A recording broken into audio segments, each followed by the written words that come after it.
Going to start with the nation. NNPCL, petrol is to sell for 462 to the litre without subsidy. PDP crisis, hope dims for reconciliation. Nigeria seeks debt for climate swap deal. 15-year jail term awaits land grabbers in Oyo. Banks cut work hours to save operational costs. IG to U.S. government. No threat to next year's election. And ASU raises 7-man panel to counter smear campaign. Which story are we starting with? I'd like to start with the Oyo land grabber. So, as far as I'm aware, I think only Lagos State has a law against land grabbing, and they also had a task force for the enforcement of abuses of land grabbers. So, Oyo now has inaugurated the task force unit, and this inauguration was done by the Deputy Governor of Oyo State. And according to them, the task force has the duty of ensuring that land grabbing is entirely stemmed in Oyo State. There's also a 15-year jail term, enough deterrence for anybody who is arrested in activities related to land grabbing and convicted of such an offense in Oyo State. So I think it's the way to go. The real estate and real property business, this is a serious menace, and any state that is serious has to do something about it. Yeah, so for them to also do a policy for homeowners that do not grab your land but make you pay every time you visit your land. It's part of that's what land grabbing is about. Now you know one one. Okay. Yes, our Vice President has been in the United States, and he's been at different forums and events, and he's trying to sell this idea he calls the debt for climate swap with our creditors. They said in America, meeting at the White House, they think this is fresh thinking, they love the idea.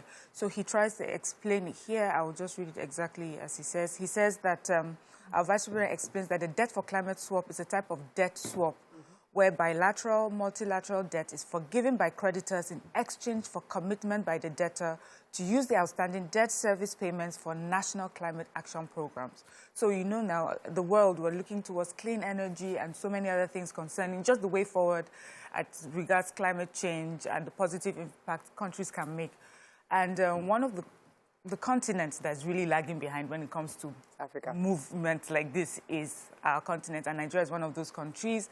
And he's saying that, okay, we owe you money, but you also want us to do this as regards climate. We'll do that. The money we're meant to pay back, we'll use it to invest in things that will bring about renewable energy. And they think it's a fantastic idea. They're like, this is fresh thinking. It makes me feel so proud. And that they will look into it, and then we'll see what the outcome would be. There's a lot of talking going on in Nigeria, but we'll see how it goes. I was going to take the major headlines. So this issue of petrol subsidy is still ongoing. So if you recall, last week, the Controller General of the Customs was saying that, I think Nemina took that story, was insisting that 98 million litres leave our country daily. Or it's produced, it's sold daily. It's released by NNPC daily. However, NNPC was saying that, so he was not saying there was a difference, because NNPC was saying that 68 million. He was saying that, so there's about 30 million, 38 million extra that are obviously being smuggled out of the country. Either way, NNPC is saying categorically that they put the numbers together. It's looking like 462 naira to the litre once they add transportation, landing cost, and the removal of subsidy. They were likely to pay 462 naira to the litre if they eventually take out stock subsidy. They didn't tell us how much it will cost if Dangote refinery starts and then we start producing internally. We don't have that cost yet. But they were trying to, they kept saying that they will only produce 60 million litres a day. Although, I don't know where Mr. Controller General got 98 million. Even I heard that the Senate President was, or somebody was saying... Not only him, somebody, another agency had agreed with him. Somebody else had... No, but we can do the calculation by backward calculation of how much we are paying in subsidy. So we can say what is the daily... The Honorable Minister of Finance did that, and she said that she was able to actually confirm that we do about 68 million litres. How can we be confused when we are spending trillions of naira? Please, let me take the story of banks. But everybody is trying to cut, adjust. And 2 banks have come up and joined the people that are cutting their hours to... They close at 3 o'clock right now. GT Bank has done it before. First Bank had done it earlier in the year. But now UBA as well as Access Bank have now joined about 83 branches, a few branches that they publicized that these branches would be closing from 3 p.m. and it is addressing inflation, though UBA said it is the well-being and safety. That's their own reason for closing early. But Access Bank was like, we're closing, all the other channels are open. So now how do we get other people that don't use others' channel? And when network fails you, you cannot do banking transactions after 3 p.m. in most of the branches right now. One important information that I missed out from the NNPC story is that they are willing to open their books for audits. If you recall, I think the CG, the Comptroller General, was also demanding that nobody has audited the papers for the NNPC. So they're saying, we're opening our books, we're offering our books to be open. Please come and bring an independent auditor to come and check our books. Billions of naira to Moving on now to the Punch. NDLEA files 24 charges, seizes 14 mega assets. 2 dead, other traps in Lagos building collapse. Ogun Lagos Rivers communities battle hazardous waste. Atiku no threat to Tinubu, Obi social media creation says on Nanuga. Subscribers fail to use 98.75 million SIM, says report. And Discos lose 543 billion naira, power generation drops by 642 megawatts. Okay, which story are we starting with? Let me take hazardous waste as communities in Ogun, Lagos, and River State are seriously lamenting the effects of this waste. The Punch went around, interviewing residents. We have this particular group in Ogun State, Songota, and their complaint is that there's this liquid waste that's being released from the companies around them, and it's been eroding their drainages and some of them their houses as well. And they said that they have been battling this fight, back and forth with these companies. Punch went ahead to, talk to a few of the people who work in these companies. A few of them, or all of them, didn't want to be mentioned, of course, it was just anonymously. But many of them denied to be the ones pushing out this particular liquid.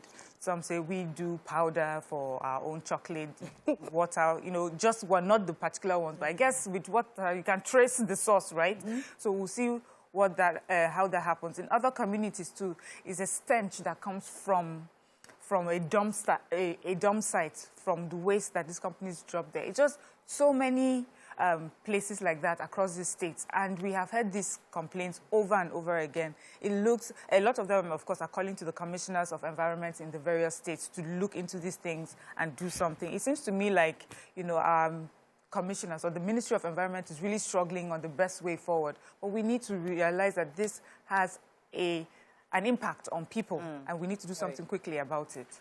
Okay. Major headline. Major headline, NDLEA. Yes, the NDLEA are continuing with the trial of the ex-IRT commander, Abakari. They also uncovered 14 assets belonging to him and disguised in different names. So they're charging him for what they call the, sorry, I'm trying to get the exact, money laundering, under the Money Laundering Prohibition Act, for laundering monies through ownership of these properties. They also charged 2 of his relatives whose names, one Ali Kyari and Mohammed Kyari, whose names are also used in the disguise of these properties. He's also supposed to own about 207 million naira and 17,000 euros plus euros in several accounts in Nigeria across the country, which are all proceeds of his activities in the drug and other related offenses. Properties across Abuja, Polo Ground and Maiduguri. Polo Ground, this guy is unexplainably rich. Except he not own the properties. Unexplainably rich. So what does the average DCP of any police officer rank of his own?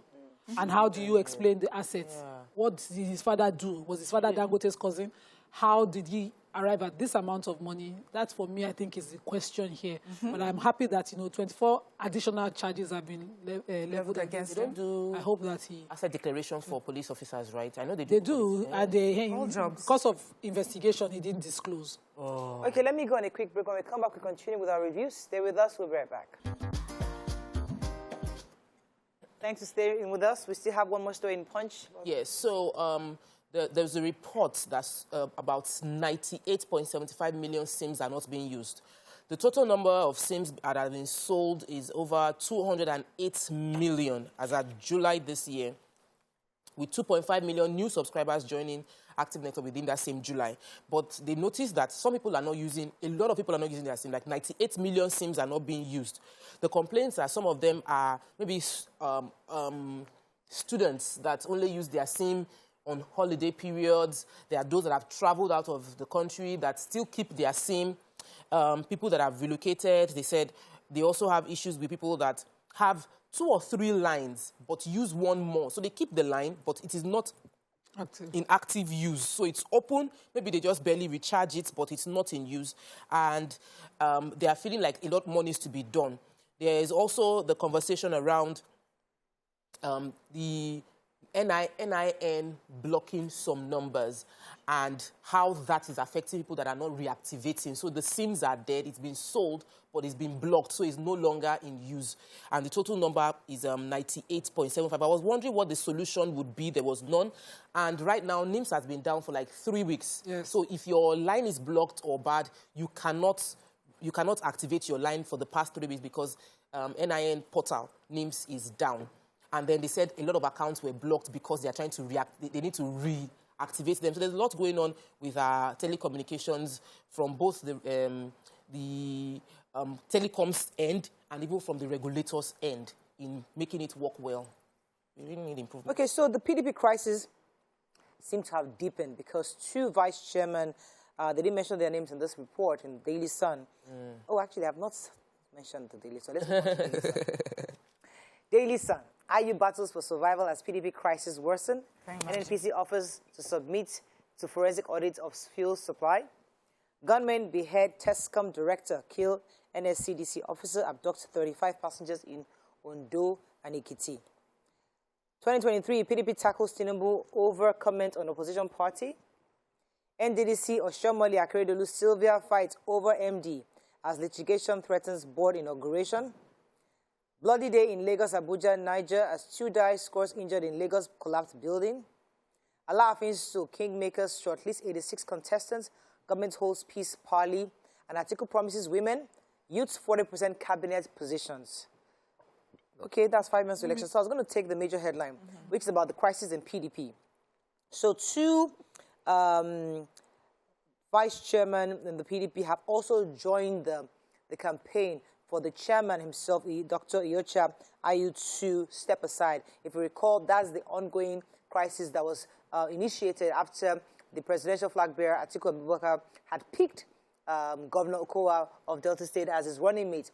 And Governor Wike was insisting that in accepting that, the condition is for the chairman of the national chairman of the party, Dr. Ayu, to step aside. Now, more parties, this has caused polarization within the party because some are supporting and some are against. Various groups, the Governors Forum, Board of the BOTs, the Board of Trustees, the National Executive Council, quite a number of groups have totally been polarized because they are divided on this issue of should Ayu resign. And Ayu himself has said last week that he is not resigning. And these are all small boys, that he was constitutionally elected and he has no reason to resign. So this has deepened the crisis because more people are now calling for his resignation. So I have the Tescom boss who was declared missing. His name is Benga Olofimoyegu. In Ondo State, the Ondo State police spokesperson has declared him found but dead. Beheaded and organs taken out of his body. Jesus. It was only easy to identify because of the suit he was wearing before his abduction. Oh my God. And they're doing a search, investigating, because they found his phone on him to see if it was a case of ritualism or just another thing. And also in the same story, they have a case of an NSCDC officer who was shot on his way to Kogi State, his hometown, by kidnappers, and they continued and abducted other people in his, on that road. But he was killed, and the NSCDC has confirmed that as well. This is so sad. Any other story in Daily Sun? Yes, there is. I want to take the story of the NDDC. I have been following this story, and we've been waiting for them for a constitutional board to be appointed, a substantive board, because they've been having temporary people managing the affairs of NDDC since. Now they are about to do that. Internal crises are brewing between stakeholders. These are allegedly the former chairman of APC, Oshomole, has penciled down someone from Edo State, the Eze Yamo, to be the new MD of NDDC.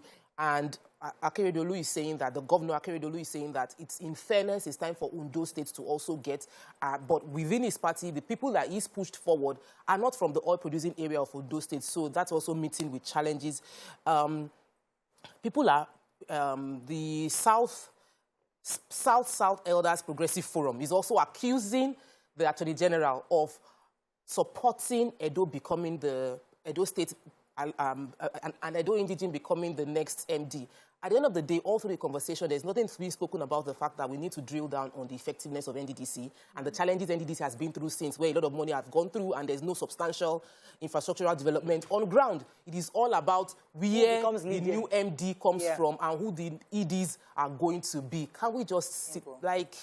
That's the Nigerian story. Nobody cares about the work. That whose turn is it? Is it your turn? Is it my turn? Is it... Moving on now to Vanguard. Worry in APC, PDP, ADC as party chairman battle conflicts. 2023, Northern senators, others upset over Wike's opposition to Atiku, says source. How federal government saved Ajaokuta steel industry, reduced dispute cost of $496 million, says Malami. Harris Holdings appoints Ndubisi Osadolo board members. No threat to Nigeria's 2023 elections, IGP assures UN police chiefs. Daily fuel supply remains 68 million litres, says NNPC. And Obi not fundraising tour, says media office. Okay, which story? Let me take our IGP, the Inspector General of Police, Usman Ali Baba, at the United Nations Chief of Police Summit, UN COPS in the USA, while he was talking. He just says that he's convinced that he's convinced that there are no threats as regards our upcoming 2023 elections, and that his conviction and confidence comes from the robust security threat analysis that have been carried out using global best standards to ascertain the trend of expectations for electioneering process. And in addition to that, he also talked about the need and the focus of Nigerian police force on improved training and retraining of police officers and men, and then also sustenance and improvement of cutting-edge technology for better crime prevention, deterrence, and apprehension. So he's just saying that they are focused on making sure that our policemen are better trained, constant training, and of course the need for improved technology. But that based on the analysis that they have done, we have no reason to be afraid concerning security threats going forward during the elections. Okay, so Ajaokuta, so the media aide to the Attorney General of the Federation said that during the mediation to settle this long-standing contractual dispute they have with the company that was initially got the concession of the Ajaokuta Steel Company, they were able to save over 91% of the cost of that mediation, which was from $5.2 billion. They were able to reduce the cost to $496 million. So they saved the country that huge amount of money, which is commendable. And we hope that, subsequently when contracts are entered into on behalf of the country, the interest of the country is all that they think about. Okay, the points, 5 months to go, how the presidential candidates stand. Things fall apart in ADC as Kachuku Nwosu fight for soul of party. Naira sheds weight at parallel market as panic buying continues. Airport security man beats laborer to death over alleged refusal to dispose refuse. Oh my God. Father jailed 2 years for eating goat meat stolen by 10-year-old son.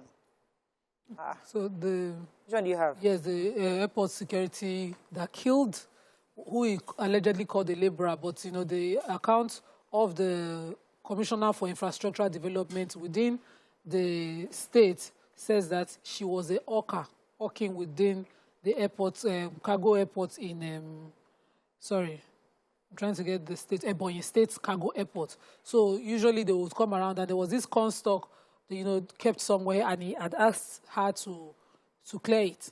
And she refused because, she, according to the story, she couldn't understand why she would be the one to clear something she wasn't responsible for gathering. And so he took a pipe and continued to hit her on the head till She collapsed. She was rushed to the hospital, but she didn't make it alive to the hospital. She died on her way. And now, unfortunately, he's been arrested. He'll be made to face it. I hope this is an example to those people who like to carry fight on their head to know better. But he will at least get a manslaughter. I have another story in the point. So a man, Mr. Francis Chukwuma Ogali, has been sentenced to 2 years imprisonment and also given the option of 100,000 naira fine. His son, a 10-year-old, has stolen a goat or 2 goats and cooked with it, and his father ate the meal. And they brought them to court. And his defense is that he did not realize that it was stolen. He came home, 10-year-old. He was hungry, he's a widower, and he ate the food.